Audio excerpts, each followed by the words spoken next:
welcome back to Australia Trains. A few weeks ago, we took a look at the different types of bidirectional track running in Melbourne's railways.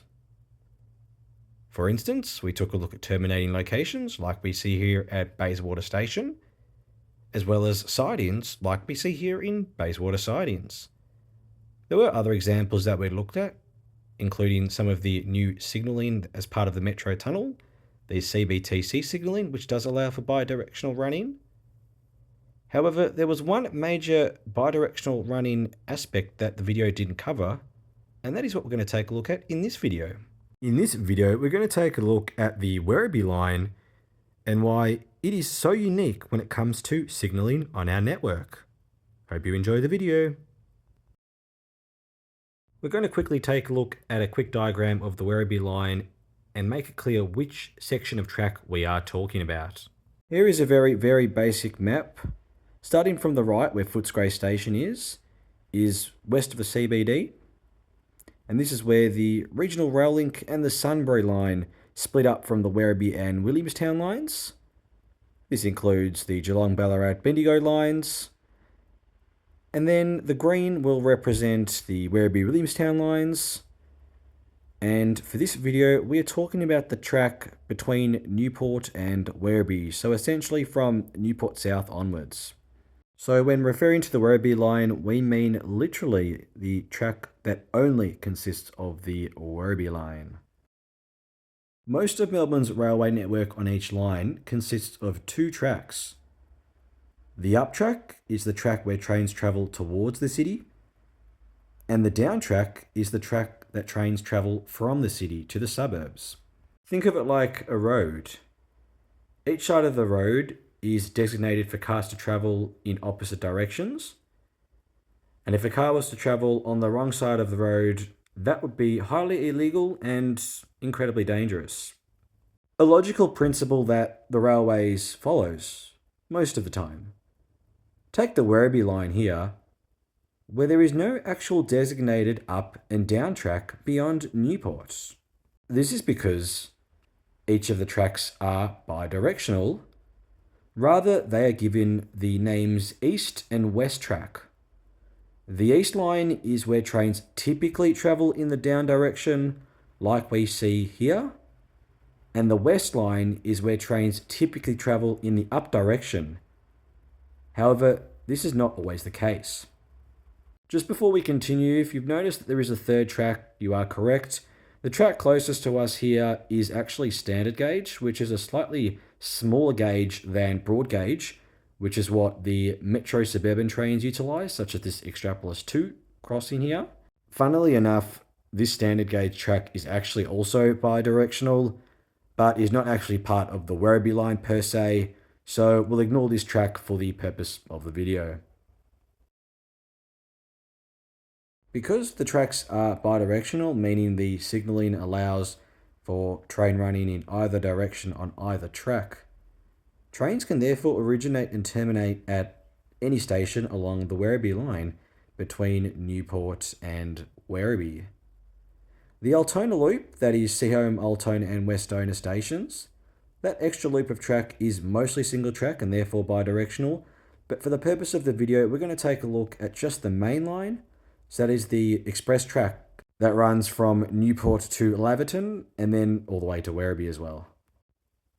On what was a rather unique night, we're going to take a look at both series of Extrapolis trains testing.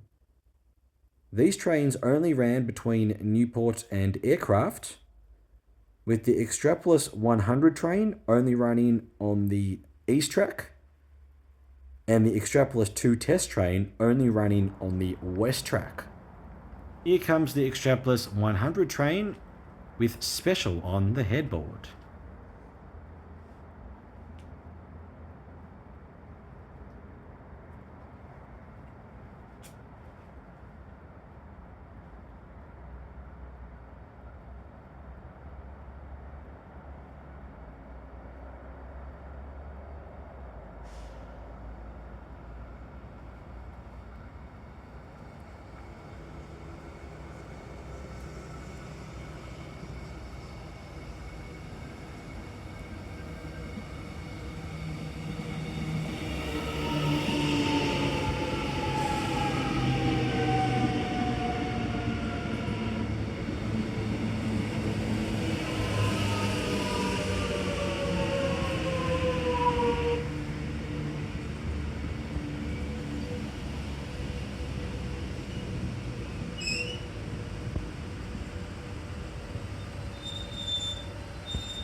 Next up, we see the Extrapolis 2 test train running on the West Line, express through Laverton Platform 1 on the down.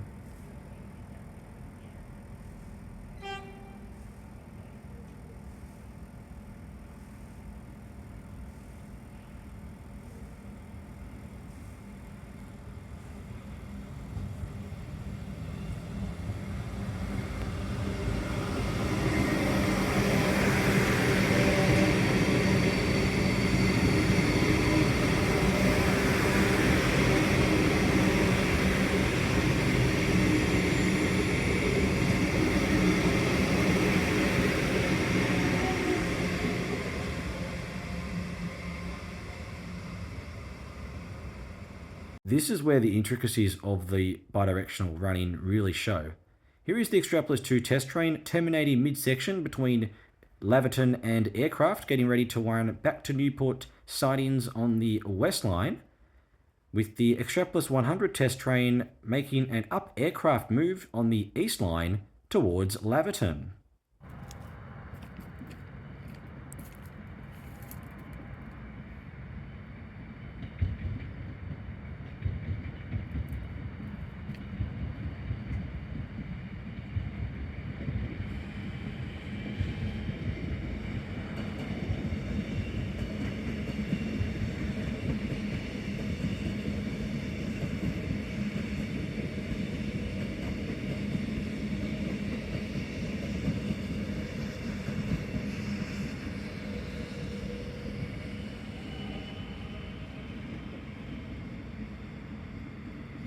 Atypical to the norm, but possible on the Werribee Line, we just saw an Extrapolis 100 train travel on the right-hand side of travel, which is rather unusual for a section of line where there are only 2 tracks.